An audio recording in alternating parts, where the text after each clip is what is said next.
25 emva kwensimbi yesibili esithi yena amadoda inkonkoni kulapha imnandi kakhulu umntakwethu ndakuxelela amadoda ithi yona ifolumani athi umthandani kaManqele yatsha zasemdlesheni zathi dubula insizwa mawudubula angadubula umuntu ongaqondane naye khumbula ibiphuma unumber 2 le album ndakuxelela mani apho mntakwethu kwingoma bezikhuphisana kunyaka ophela ndakuxelela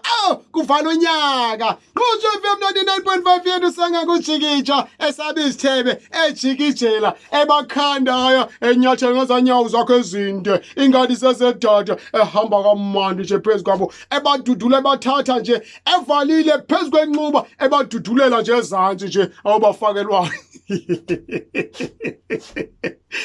Ebadula khumbula lokho kwayigqoka amali lengoma nealbums zininzi ubisi dithetha ntoni mani dithela umthandeko kaManqele sikhona nezinye mntakwethu mntakwethu kowuhambe ne-xenophobia ukhangele nje mani ayitshisi ayihlabi yajikijela ebethuni besingenele esiXhoseni besingenile esiXhoseni bendibuzile kuni uba ukutya efemini kuthetha uthwane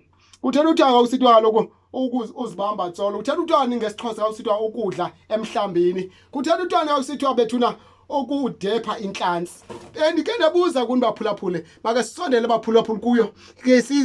siyabe kamandi lento kamnandi sobabini siyenze kamandi sobabini mani yabona imnandi lento kasesibamba sibambisene kamandi yabona omnye ayithathe anike omnye ayithathe anike omnye njalo njalo yabona iba mnandi lento lohlobo kanti ke baphulaphule ikhumbule bosisi